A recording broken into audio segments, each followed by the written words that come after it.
Amandla awethu amandla qina mhlali qina simele PCC simele Ncamalala simele sihole Jacob Zuma sihole siyabingelela emachunweni siyabingelela si ilomndeni ke wePCC iPCC inhlangano yabahlali alliance with MKP njengoba nibona iMK party sikunye naye sisena sizasizovela la ekhaya emachunweni mfowethu sizokhuza umhlolo ukuthi ezweni sakwamaphumulo into esingakaze sayibona le yenzeka before angihambi ke ngedwa futhi ke angizilidi nginopholi ekuyibona ngihamba nabo enizoqala nje ngala eduzane kwami sinomama uMakhosi Mpele osuka kwi-region kuyona inhlangano yePCC okuyena ongunobhala sinomfowethu uSwakhile oyi-HOD naye futhi khona kwi-region okhona phakathi wethu bese sibe namazone esinawo la phansi kwesipho Mkhize zone amawadi sama nawo sama no ward 96 sibe no 109 bese siba no 105 ekuyilona khaya sikulona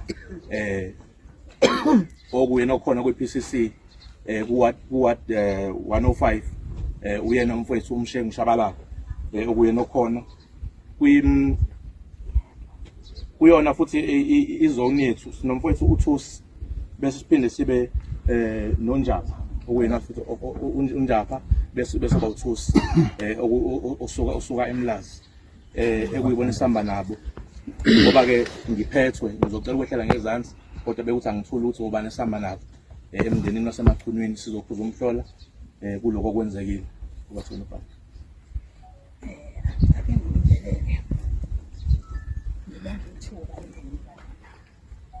ngibingelele i-leadership yonke engihamba nayo ngokwesigaba zabo emazweni akhona athe uma ezwa lomhlola ayisebona ukuthi cha kusukulwe kuphikelelwe khona emachunweni ebese ngibingelela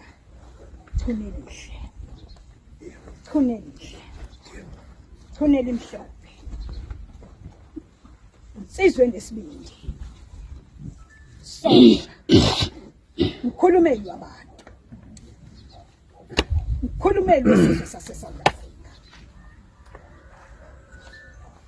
njengoba ngihamba nabo bonke amavolontiya nobuholo khona sithe uma sizwe indaba sabona ukuthi cha ake siphikelele ngizocela nje ngingakandi ngibingelele ubaba uNcamalala la yekona ngoba silala kungenxa yakhe onguyena ongupresident walenhlangano yabahlali ebese kuzoba ubaba uMahlanduna la ekhona ongu first president kuyona inhlangano yabahlali, kuzoba ubaba uLucky Hadebe kwi-national naye ongunobhala jikelele, bese kuba ubaba uBF wakwaDlamini ongusihlalo kwi-province yethu yaKwaZulu Natal, ebese kuzoba uComrade Uthobile ongusihlalo, ebese kuzoba uMama Khosi kanye ne-leadership yonke khona umhlola ukuthi ngabe konakelephi yonke khona umhlola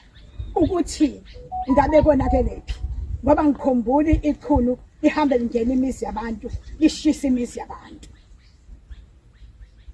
Namhlanje sizothi esizweni lento eyenzakalayo asihambisani nayo singabahlali, sizokuthi noma ngabe bebedinwa kanjani laba benzile but benza into erongi, ngoba izinyanya zala ekhaya bazazi.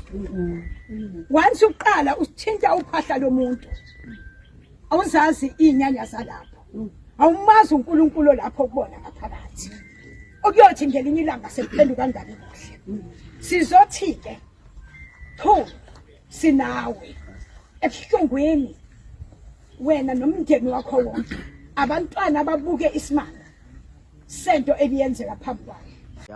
Asibingelele baba uMncwango, bese mhlambe ubekela abantu ukuthi mhlambe kuphi ukuphawula kwakho mhlambe ngokubonile la, ngoba abanye basho ukuthi hayi ayikho lento akanjani kanjani. Zoso ibhlungu into engifica la, kodwa ngisho nje ukuthi ngithe ichunu njengomfowethu, ngoba thina kwansizwa sikholwa ukuthi abafowenu kwathola ngendleleni. Masiphume ekhaya siyofuna imisebenzi emadolobheni siyatshela kuthiwa hamba ke manje abafowenu bathola phambili. Nalana ke eThekwini semasifika sihlala nabanye abafowethu, umchunu ngomunye wabafowethu. Yakho namhlanje ngila omunye wabafowethu engaziyo ukuthi nama kuthiwa nginenkinga, ngithi chunu naku nenkinga nayo, ukuthi uNcwango naku nenkinga. Isimo esinjengalesi angisifisele omunye umuntu. Nabantu ke nje lababhalayo ku social media ngicela bakuqonde ukuthi thina as Africans siyahlonipha abadala, siyahlonipha abantu abalele. Ngamanye amazwi ngeke uMacingwane njengomuntu owazi isintu angathiwa engafake into enjengalena emzini kababa wakhe. Umuzi lo wobaba, he will never do such a thing. So njengoba sindaje siyabona isimo sala khona bathi hayi idliwe nalutho, mawubheka la kunefinisher lapha Mafriji lawa, mafriji lawa. Uyabona kube mafriji la. So umuntu onjani ngathi indlu beke nalutho uma kade mayibona kukanje. So yikho ngithi abantu abayikhuluma abangazazi. Nanokuthi asiyeke lengqondo yokuthi uma sisemakhaya abantu becabanga ukuthi asikho proud ngemizi yobaba nemizi yethu esemakhaya. Nanokuthi indlotshani doesn't mean you are poor. Ngoba abantu babhala ukuthi hayi umuzi ushise ngoba ufuna ukhela umuzi omusha. Now who said lo muzi ayikho proud ngawo? Ngoba thina emakhaya siyazi ukuthi lezi ndlotshani zisho ukuthini kuthina as Africans, and le mizi iyona mizi thina sikholwa kuyakhulu kunale abantu abayicabangayo yasemadolobheni. So therefore ngiyacela abantu ku social media ukuthi ake sihlonipheni umuntu uma egelwa amanzi endlini. Isimo seqhunu sibuhlungu kakhulu, ungasifisela omunye umuntu akuyonto okudlala ngayo. Engicabanga ukuthi abantu bebeqonda ukuthi njoba eshelwe lezi ndlu lezi kusho ukuthi kusho abantu abadala kuyena, kunomsamo wakhe oshabalele namhlanje okumele awuvuse. Ngamanye amazwi lo muzi lo ufuna ukugezwa ngoba ichilo leli ongamele liphinde lenzeke emachunwini. So kumele aligeze ngendlela ageza ngayo ngesinto sakwamchuno, kumele akwenze lokho. So njengemncwango ke nje mina ke neaction yesithe cha sizombona uMacingwane ngoba insizwe siphila nayo, sisho ukuthi ufuna khona ke singaspekulate ukuthi obani abenze lokhu. Amaphoyisa awezomsebenzi wawo aphenye ukuthi mhlambe kwenzakaleni la, kodwa thina ezabantu leso speculate asiyekele amaphoyisa la indawo yabo. Kodwa sengibonile ukuthi mhlawumbe nakwabanye mhlawumbe bokufika mhlawumbe ngiyacabanga ukuthi yona ndlela le asebekwazi ukuthola ngayo inxeba, ngoba sokhumbula ukuthi nangesonto elidlule kwenzekile isehlo kumfowethu ufele emntwini eHardini. Look, I think lento yama illegal foreigners is very deep also. Ngoba one uma efika la kunabantu abafikela kubona, kunabantu abakhokhisa imali okubizwa ngokuthi baya-protect Yeah. kunabantu abarenta kubona Yeah. so impi-ke yama-illegal foreigners Yeah. ayincane ayipheleli kulo muntu wasenigeria Yeah. ayipheleli umuntu wasezimbabwe noma Yeah. wasemozambique iphela kulo muntu nalo amkhokhela imali every day ukuthi amvikele ongenzeka nalo othi uyamvikela azokwenza isimo esinjengalesi ukuthi kusatshiswe icingwayo nabanye ukuze beyeke ukulwa lempi esibhekene nawo sonke ukuthi mesilwe lempi le kumele silwe kodwa angisho ukuthi ngeke siqede Yeah. bengazama bakuzamayo kodwa ngeke siqede Yeah. iqiniso ukuthi labantu South Africa nabo must stop selling our country ngoba ukudayisa nje umhlaba wakini unicontainer unikeza umuntu wangaphandle knowing very well abanamvumo ba South Africa kwa indawo omnikeza yona akuyona nokuthi ayizone umasipala ayina business license ekugcineni uma sesifika sithi umuntu akasuke la kusuka nakuqala ngoba kuthiwa mosha inja kuvela abani umnikazi wenja Yes. so namanje ke kungenzeka ukuthi lento eyenziwayo yokugovusa abahamba bangaphandle sokuvuka abanikazi bezinja Yeah. yibo ke laba manje sebelwayo kupossible nalokho kodwa manje ngesazi ukuthi impi kuphi nanokuthi siyazi abantu bangaphandle bayasaba Yeah. uyabona Yeah. bengenza thumela omunye umuntu ezoganга la Yeah. kube yibona aba involved kodwa sazi asifuni speculate sibona kodwa Yeah. esisho ukuthi miningi imica Ya qhawela kithi awuchazela umphakathi mfowethu mfokakhanyile. Yeah. Yebo, hayi igama lami uBonkosi Yeah. wakhanyile isibongo. Yeah mfowethu. Umuntu ebethe akazobheka isimo sehlakele ubhuti ubaba Macingwane. Yeah. Kuyisimo nje impela umuntu abonayo ukuthi sibi kakhulu lesi. Yeah. Isimo umuntu angasifiseli umuntu. Yeah.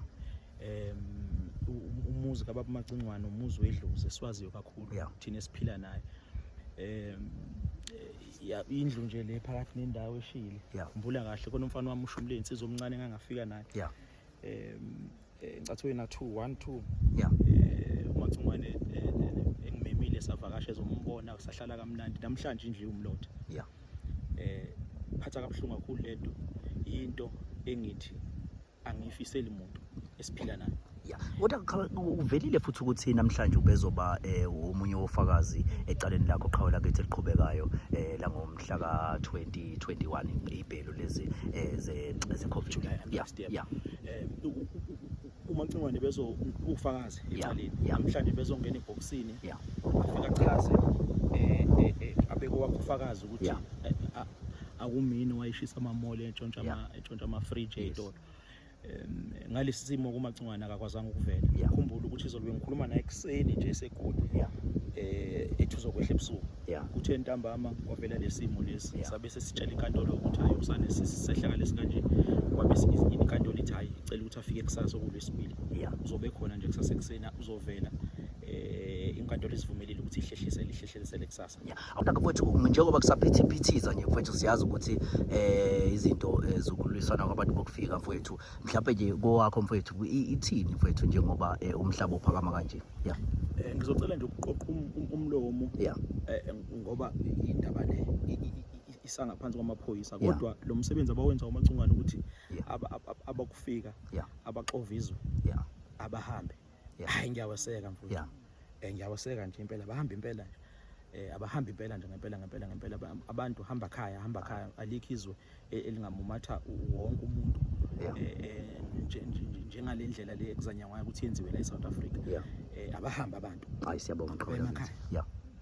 Bafowethu umuntu wakabingelele kakhulu bafowethu njengoba kenazi bafowethu ukuthi kunesehlo sehlakela maqondana nondaba ezitha bafowethu ungizwe mfokamchunu so uyafisa bafowethu ukuthi ke mhlambe siqondise naye bafowethu lapho odabeni olukela shelela impela kusuke ekseni namanje basaphosta mhlambe abanye ngesimo sokuthi mhlambe isithombe sesisabalele kakhulu uqhawela kithi asibingelele noma kunjena qhawe. Yeah, uqondisa iqhawela kithi lapha odabeni njengoba besha abantu bethi hayi engase sekucelwa ama donation noma kufisa ukuthi ukolekela ama donation mhlawumbe ube nesicelo esikanjalo. Mfowethu yabona nje bakusho umuzi kababa kanje. Yeah. Lokhu ngokusethu sakithi. Yeah. Kuyekubizwa ukuthiwa kuse ungaphansi kwenyawo zakho. Yeah. Ngakho ke emawindoda wehlelwe izinhle nje. Yeah. Kufanele usukume uhambe uyobheka. Yeah. Ukuthi kwenze njani lolu lako longaka. Ngoba umlilo uwulaka ngisho uphuphile. Yeah. Angiphathi mawusungena ekhaya. Yeah. Mawuthi awubuka utshani menyane buhlaza. Abufanele babunga qualify ngisho ukuthi ke babelwa ke. ngomnyaka ka2014 ngifika mina la kaze ngibe nankinga ngaze ngibe nazitha ngisho komakhelwane ngaphekwa lokho futhi mina lemizi yakithi le ulo bese kuba yilo lapha phesheya awuhlali abantu full time lo la kuhlala umakoti wami umamthimkhulu uFloda no sibali wami umlami wami olamana naye nengane yami no auntie namanje nje kufanele ngaba ngikhulumi ngoba ngifayelwe makushe ngibhekene nesimo sesidumbu egcekeni ngoba lento eyenzekile ifana nokufa kushe ngisho indlu kuyiyona ewumsamo la ekhaya leyo nto leyo ngesintu sakithi yasukunyelwa kodwa ke njengomuntu osemehlweni abantu emphakathini yonke lento le ngizwe ngisegoli mina kwapostwa kuyalena ngoba sekwangena lento yama social media which is not regulated futhi nabantu bayikhulumela mathanda ngendlela abayikhulumela ngayo ngiyazi ke ukuthi ke njengomholi nginezitha nginabantu futhi abangithandayo nabangizwelayo kodwa mina selo ngazalwa akazi mina ngithi ngicela donation futhi nalento nje niyipostile zonke nondabantu abakangiyazi mina yabona kangiyazi ukuthi iqhamuka kuphi kodwa futhi uma abafuthi kubebe namawala mhlambe ukungizwela isimene esikhona ngoba uma kufiwe wonke umuntu udideka ikhanda ngiyabathethelela mhlambe abakwenzileyo lokho kodwa futhi akusimina futhi akusoze kwaze kwaba yimina nanini ngicele ama donation yebo uma ngixakile mina ngiyakwazi ukuthi ngibathinta abafuthi la ngibathintayo esiphila nabo eduze ngoba ngikwazi uhambe ngigabisa ngokuhlupheka kwami nosizi lwami yebo ngoba ngumntwana okhuliswe ngenhlonipho futhi okhuliswe ngedlozi njengoba ubona nje lo muzi umuzi obikiwe ubaba ongizalayo njengoba engasekho emhlabeni wanyathela la wobika lo muzi nalapha phesheya kwaqala lapha igama lalo yana kusembeka abadala abafukazana iwona ozala lo muzi uphinde uzala omunye olapha eMsinyati owaziyo wena engicabanga ukuthi wena muzi ohlala kuwona mfowethu njengoba wafika nawe la ekhaya mfowethu nawe uyangazi ndoda ukuthi angiyena mina umuntu okhuluma izinto epheke eceleni kodwa ukwehle kwesimo esinjengalesi nami kuyadinga ukuthi ngijule njengendoda ngibone ukuthi kwenzakala kanjani laba sebethi mhlambe ke abantu bokufika ngoba kuthiwa kufika abantu abathathu la ekhaya umuzi wabantu futhi kuyaziwa ukuthi mina ngisiza nabantu emafemini abaxa kwamagwelekwele amaningi emsebenzini ngiphinde ngisiza nabantu emafemini abaqashazwa ngokuthi bangakhokhelwa kuyabonakala lo msebenzi usizakala kubona kodwa futhi bayafika abantu la ekhaya athi ngisebenza endaweni ethisi la ekhaya ukuthi ngoba phela nginomakhelwane yabona ingane bengeke ixwayeke ngoba umngamo use Cape Town nima izolenda manje bengeke ixwaye ingane uma ngabe kukhona inkinga yokuthi mhlawumbe khona umuntu ofikile kodwa sibona sekushuka nje mawuthi uyabuka akushanga ndawo ukushela nje emakhaya kuphela futhi asike isizathu ukuthi ingane ayigangi abantu abasebekhulile ukhona umuntu ongashisa umuzi wakhe ashisa umuzi kayise aphinde futhi ingane yami iyafunda la nomalume njalo la namhlanje ayifundi akunampahla akunalutho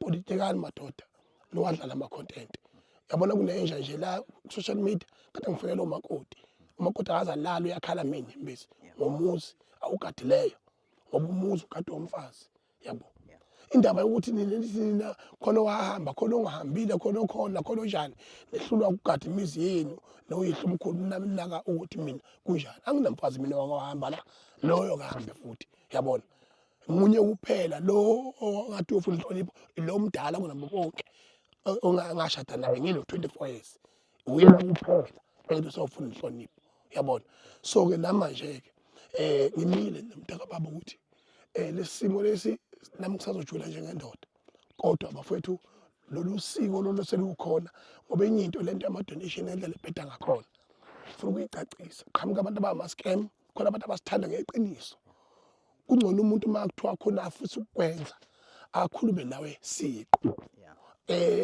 lesiqu ngoba